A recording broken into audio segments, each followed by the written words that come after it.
Who's that? What the fuck? Holy shit. Oh god, I can't do this great. Jay, look at me. I can't find Lisa and Riley and the others without you. So pull it together. Okay? Okay, I'm sorry.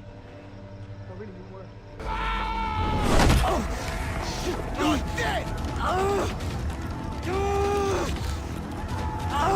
I found him!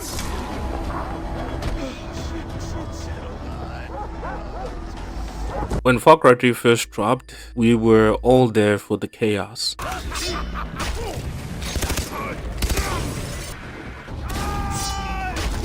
Outposts, clear flamethrowers to bows, and of course Voss Montenegro. But quietly behind the explosions, Ubisoft pulled something else off. They gave us one of the most chilling character arcs in gaming. His name was Jason Brody. This is the story of how spoiled and adrenaline junkie tourist goes from zero to jungle killer, and why Ubisoft made you, the player, complicit in that transformation. Today we're diving deep into Jason's descent, the developer's hidden intentions, and how Far Cry 3 used a tropical island to ask you one brutal question. What if you're not the hero you think you are?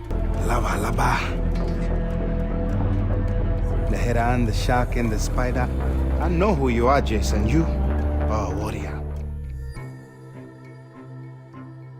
Jason started off as the classic archetype, young, rich, privileged, and wildly unprepared. He's the kind of guy who goes on skydiving trips with his frat brother friends funded by his parents' credit card. In fact, the game literally opens with him free falling into a dream vacation. But Ubisoft didn't make him a blank slate. They did this on purpose. According to the lead writer Jeffrey, Jason was written as a satire of the tropical video game hero, a privileged outsider dropped into a foreign world who suddenly becomes a savior just because the game says he should be. She's gonna make a warrior out of you. We're so fucked, Jason. So when things go south and Jason gets captured by pirates, you're meant to feel uncomfortable. This isn't a hero's origin. It's the first crack in the mirror that's about to shatter. And the second Jason makes his first kill, the real descent begins. I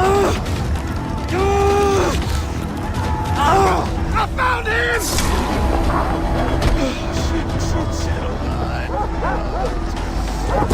The "I'm sorry" that he whispers after stabbing a man in the neck, it's raw, it's clumsy, it feels real, but more importantly, it's a point of no return.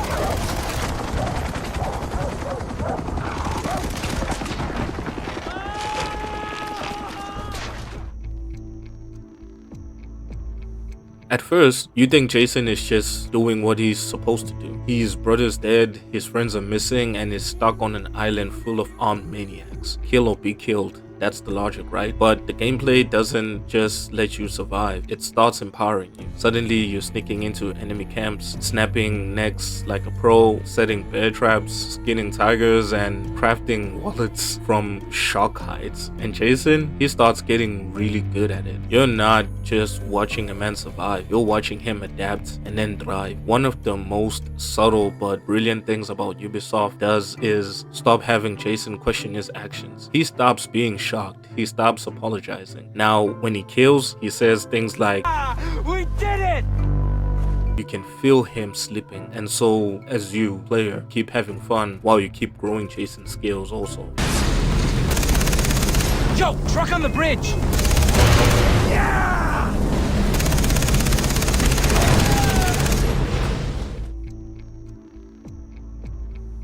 Now, let's talk about the tattoo. The tribal tattoos Jason gets on the surface is just a visual skill tree, but in the story, it's a way more than that. Dennis has given you the tattoo. Now you must fight. The tattoo is a cultural marker from the Rock, and every time Jason upgrades his combat skills, the tattoos grow. It's a visual record of his evolution into a killer. Ubisoft Montreal used this reinforced Jason transformation physically, psychologically, and symbolically. Jason, you are worthy of the tattoo. Worthy to walk the path of the warrior. And you're not just unlocking abilities, you're getting indoctrinated. The more powerful you get, the more you accepted the island, and the less you resemble the guy who fell into the sky in the intro. Jason doesn't just become a better fighter, he becomes the warrior the island wants him to be.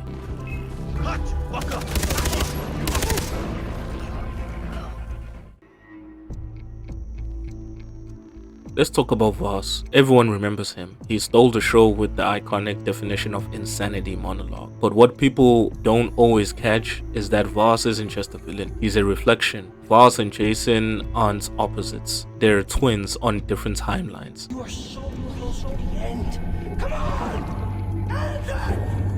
Both men are thrown into this lawless island. Both become killers. But where Jason pretends to be a hero, Voss has already embraced the madness. The boss fight where Jason kills Voss, it's symbolic. It's not about victory, it's about replacement. Voss dies and Jason takes his place. In fact, Voss's last words, "You are me," aren't just for drama. They're a straight up warning. And guess what? You believe it. Because now Jason is Voss. He just doesn't know it yet.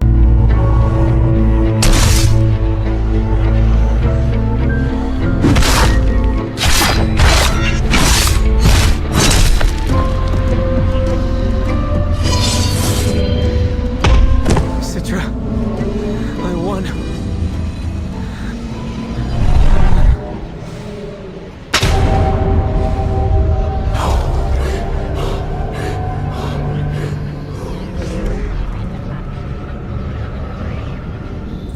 You fought well, warrior. Arise. Enjoy your victory. She's gonna make a warrior out of you.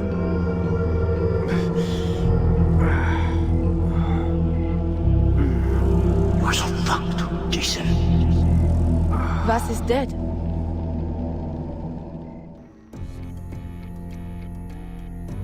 Enter Citra, the high priestess of the Rakyat. She sees Jason growing power and begins to manipulate him. She tells him he's the chosen one, that he's fulfilling some sacred prophecy. And Jason, he buys it. You fought well, warrior. Arise. Enjoy your victory. This is where Ubisoft's satire gets heavy. According to Jeffrey, Citra is meant to represent the game's world, feeding the player's ego. She's the in-game version of achievements, skill points, level ups. She makes you feel like the hero even as you're doing horrible things. Jason doesn't get used. He embraces the role of savior, but it gives his actions meaning. But make no mistake, Citra doesn't love Jason. She loves the killer she turned him into. What of your friends? They'll take a boat back. I'm staying with you. I'm pleased to hear that. And the final choice, to kill your friends and stay with her, or leave it all behind. Neither ending is happy, because no matter what you choose, Jason Brody is already gone. Why must you leave? You will stop being a warrior, a hero. Your friends, they will move on. Have kids and boring lives. Stay here. The jungle will always be there for you. You will always be king. With them gone, you never have to leave. This violence is over. I'm done. No more blood. Jason, look at me. Stay with me. Here's what things get meta and kind of genius. Ubisoft Montreal didn't just write a story about descent into madness. They wrote a story about you. Jason's transformation was designed to reflect the player's experience in modern shooters. You start out scared and clumsy, you level up, you become a god, you start loving the feeling of power. We wanted to show how easy it is to become the monster in the game that rewards you for violence. That's what Jeffrey said. They were mocking gamers, they were challenging us. Far Cry 3 asked, what happened when you give someone power and then take away the moral compass? You're not just playing a hero story, you're participating in a psychological trap. And Ubisoft wanted you to realize maybe you've been enjoying it too much. Trucks coming up on the road! Where? Wherever, shoot them! Helicopter! A chopper! Are we fucking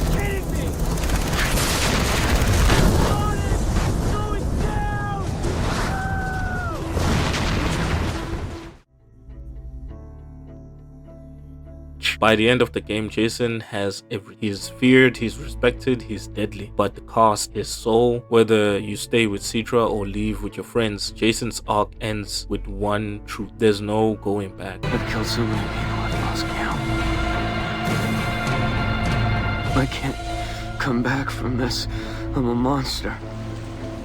I can feel the anger inside me. The Jason Brody who skydived into the Rogue Island died the moment he made it his first kill. The rest, that was just you helping him finish the transformation. Far Cry 3 doesn't tell a story. It holds up a mirror and asks, do you still feel like the hero? And yeah, and that's it for my video, man. If you really like this video, man, if you really like my content so far and you've been following my Far Cry 3 lore, please don't forget to like this video as well, because I'm pretty sure you did actually like it. I'm 100% for sure, man, you made it this far. And if you want to see more lore, just subscribe. Don't forget to subscribe, and I'll be sure to drop more lores in the future, man. For me, Max, and Screen TV Magic, I will see you when I see you. He's gonna make a warrior out of you.